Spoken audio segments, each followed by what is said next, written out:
Hello అండి. కేవలం ఒక్క స్పూన్ ఇచ్చి చూడండి. ఎలాంటి మొక్కైనా పచ్చగా నిగనిగలాడాల్సిందే. ప్యూర్ వెజిటేరియన్ కోసం ఒక స్పెషల్ ఫెర్టిలైజర్ ఇది. ఏంటో తెలుసుకోవాలంటే వీడియోని స్కిప్ చేయకుండా చివరి వరకు చూస్తూ ఉండండి. ఈసారిగా నా ఛానల్ చూసేవాళ్ళు నేను చెప్పే ఇన్ఫర్మేషన్ నచ్చితే వీడియోని లైక్ చేసి ఛానల్ని సబ్స్క్రైబ్ చేసుకోండి. నేను పెట్టే ప్రతి వీడియో మీ దాకా నోటిఫికేషన్ రూపంలో వచ్చేస్తుంది. ఏంటో కాదండి, సోయా బీన్తో చేసిన మీల్ మేకర్, సోయా చంక్స్ అని కూడా వీటిని అంటూ ఉంటారు. వీటిని 2 విధాలుగా ఎలా ఇవ్వాలో మొక్కలకి ఈ వీడియోలో చూపించబోతున్నాను. ఒకటేమో లిక్విడ్ ఫామ్లో, ఒకటేమో పౌడర్ ఫామ్లో. ఏ మొక్క అయినా సరే పచ్చగా నిగనిగలాడాలి అంటే వాటికి నైట్రోజన్ అనేది ఎక్కువగా ఉండాలి. అలాంటప్పుడు ఈ మీల్ మేకర్ని మొక్కలకి ఇవ్వచ్చు. మరీ ఎక్కువగా కూడా ఇవ్వకూడదు, ఎందుకంటే దీనిలో నైట్రోజన్ క్వాంటిటీ ఎక్కువగా ఉంటుంది.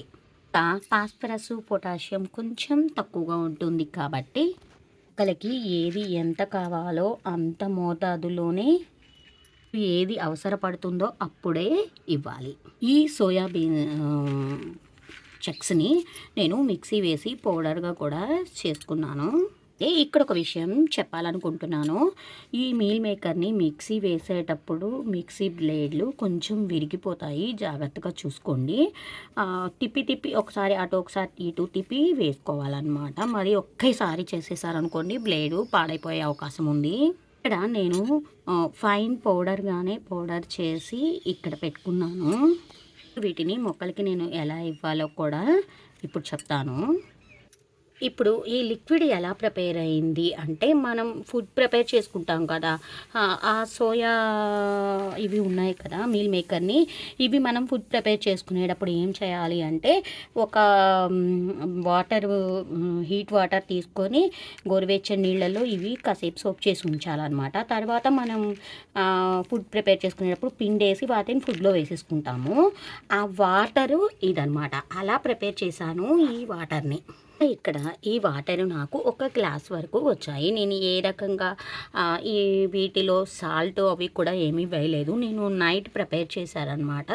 కొంచెం పులిసింది, వాసన కూడా వస్తుంది లైట్గా. నెక్స్ట్ హీట్ వాటర్లో ఈ మీల్ మేకర్ని వేసేసుకుని నానబెట్టేసుకుని తర్వాత పిండేసుకుని ఆ వాటర్ని నేను ఇలా కలెక్ట్ చేసుకున్నాను. ఈ వాటర్ని నేను 1:1 రేషియోలో డైల్యూట్ చేస్తున్నాను. ఎందుకంటే ఒక నైట్ ఉంది కాబట్టి, పర్మనెంట్ అయింది కాబట్టి, పర్మనెంట్ అయినవి కొంచెం ఘాటుగా ఉంటాయి కాబట్టి ఇవి 1 గ్లాసు ఉన్నాయి నాకు. నేను ఇంకొక గ్లాసు వాటర్ని యాడ్ చేసుకుంటున్నాను వీటిలో. నేను ఒక్కరోజు పర్మెంట్ చేశాను. కొంచెం వాటర్ ఎక్కువగానే డైల్యూట్ మనం ఆర్గానిక్ వేలో వెళ్తున్నాం కాబట్టి 1 గ్లాస్కి 1 పోసుకున్నా పర్వాలేదు, 2 పోసుకున్నా పర్వాలేదు. అంతకన్నా తక్కువ మాత్రం యాడ్ చేసుకోకండి. మీరు ఇండోర్ ప్లాంట్కి ఇవ్వాలనుకుంటే వాటర్ని కొంచెంగా డైల్యూట్ చేసి ఇండోర్ ప్లాంట్స్కి ఇవ్వచ్చు. సన్లైట్ బాగా తగిలే మొక్కలకు అనుకోండి 1:1 రేషియోలో డైల్యూట్ చేసి మొక్కలకి ఇచ్చేయచ్చు. ఇవి ఇంటి లోపల ఉంటాయి కాబట్టి వీటికి ఎక్కువగా మనం డైల్యూట్ చేయవసరం లేదు. మొక్కలకి ఇవ్వాలి అంటే నైట్రోజన్ అనేది ప్రతి మొక్కకి అవసరమే కాబట్టి అన్ని మొక్కలకి చక్కగా ఇవ్వచ్చు. ఇంకా ఈ ఫెర్టిలైజర్ ఎప్పుడు ఇవ్వచ్చు అంటే, మీరు ఎప్పుడైతే ఈ సోయా మీల్ మేకర్తో ఫుడ్ ప్రిపేర్ చేసుకుంటారో అప్పుడు అంతా కూడా చక్కగా మొక్కలకి ఇచ్చేయచ్చు. ఇంకా మనం ఇప్పుడు లిక్విడ్ ఫామ్ ఎలా డైల్యూట్ చేయాలో చెప్పాను కదా, ఇక పౌడర్ ఫామ్ ఎలా ఇవ్వాలో చూద్దాం రండి.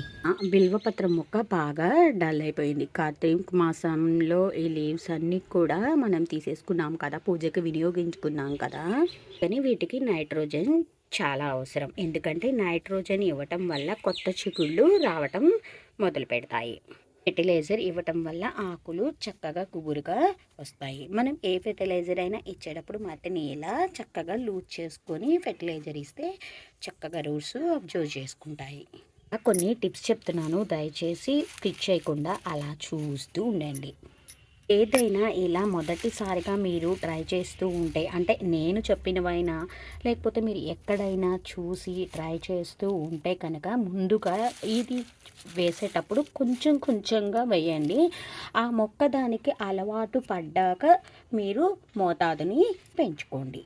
ఒకటేసారి ఎక్కువ మోతాదులో వచ్చి వాటిని ఇబ్బంది పెట్టకండి. వీలైనంత తక్కువగానే ఇచ్చుకుంటూ రండి. ఇక్కడ నేను 1 స్పూన్ మాత్రమే ఇస్తున్నాను. 10 to 12 ఇంచ్ పాటకి 1 స్పూను ఇచ్చుకుంటే సరిపోతుంది. అంతకన్నా పెద్ద పాట అయితే 2 స్పూన్స్ ఇవ్వండి. కాకుండా మొక్క సైజు పెద్దదుండి ఫ్లవరింగ్ ఉండే మొక్కలు అనుకోండి, కొంచెం సైజుని బట్టి మొక్క సైజుని బట్టి కుండీ సైజుని బట్టి డోసేజీ పెంచుకుంటూ రండి. ఇనిషియల్ స్టేజెస్లో వాటికి తక్కువ మోతాదులోనే ఇస్తూ రండి. తర్వాత ఆ మోతాదుని పెంచుకుంటూ అప్పుడు అవి అలవాటు పడిపోతాయి. మీరు ఎక్కువ ఇచ్చినా కూడా అవి చక్కగా అబ్జర్వ్ చేసుకుని పచ్చగా గుబురుగా పెరిగిపోతాయి మొక్కలు. ఇలా పాటు అంచుల వైపు కొంచెం కొంచెంగా వేసుకుంటూ రావాలన్నమాట. మొక్కకి దూరంగా ఇలా పాటకి దగ్గరలో వీడియోలో చూపిస్తున్న విధంగా వేసేయండి. వేసి మట్టిని ఇలా కప్పేయండి. ఇలా ఏ ఫెర్టిలైజర్ అయినా ఇచ్చాక పైన కొంచెంగా వాటరింగ్ చేయటం మాత్రం మర్చిపోకండి. అలా వాటరింగ్ చేస్తే అవి చక్కగా అబ్జర్వ్ చేసుకుంటాయి అన్నమాట. అలా కొంచెంగా వాటరింగ్ చేసేయండి. ఇలా మనం మట్టిలో వేసి కప్పాక అవి కొంచెం వాటర్ పోసాక స్లోగా కొంచెంగా డీకంపోజ్ అయ్యి మట్టిలో కలిసి అవి రూట్స్కి మంచి బలాన్ని శక్తిని ఇస్తాయన్నమాట. ఇలా కవర్ చేసేసేయండి. ఈ ఫెర్టిలైజర్ ఎప్పుడెప్పుడు ఇవ్వాలి అంటే 45 డేస్కి ఒక్కసారైనా 2 మంత్స్కి ఒక్కసారైనా ఇస్తూ రండి. ఇంకా వీటితో పాటుగా మనం ఇంకా చాలా రకాలైన ఫెర్టిలైజర్స్, లిక్విడ్స్, సాలిడ్స్ ఇస్తూ ఉంటాం కాబట్టి ఇలా పూజ చేసే మొక్కలకి అంటే స్పెషల్గా బిల్వపత్రము, తులసి, ఊసిరి ఈ మొక్కలన్నిటికీ కూడా ఎగ్ వాడని వాళ్ళు మనం ఎగ్ ఇవ్వం కదా, ఎగ్ బదులు ఈ సోయా చిక్స్తో చేసినటువంటి ఈ ఫెర్టిలైజర్ని ఇస్తే ఈ పచ్చగా చక్కగా గుబురుగా ఆకులతో గ్రీన్గా ఫ్రెష్గా చక్కగా తయారైపోతాయి. సాలిడ్ ఫామ్ దొరికింది, ఒకటి లిక్విడ్ ఫామ్ దొరికింది. మనం ఇంట్లో వంట చేసుకున్నప్పుడు వేస్ట్గా ఈ వాటర్ని వేస్ట్ చేస్తాం కదా, అప్పుడు ఇది వేసుకోండి. ఎక్కువగా ఉన్నాయి అనుకున్నప్పుడు మొక్కలకి కొంచెం నిదానంగా బలం అంది రూట్స్ అబ్జర్వ్ చేసుకోవడానికి ఈ సాలిడ్ ఫామ్ని యూజ్ చేసుకోండి. ఇందులో మీకు ఏది అవైలబుల్గా ఉంటే దాన్ని మీ మొక్కలకి ఉపయోగించండి. ఇలాంటి ఫెర్టిలైజర్స్ ఇచ్చినప్పుడు మొక్కలు హ్యాపీగా అబ్జర్వ్ చేసుకొని మంచి ఫ్లవరింగ్ని, ఫ్రూటింగ్ని మనకి ఇస్తాయి. ఈ వీడియో కనుక నచ్చితే ప్లీజ్ లైక్, షేర్, సబ్స్క్రైబ్. మీకు ఫ్రెండ్స్ అండ్ ఫ్యామిలీ మెంబర్స్కి, రిలేటివ్స్కి దీన్ని షేర్ చేయండి. ఇంకో వీడియోలో మళ్ళీ కలుద్దాం. Bye bye.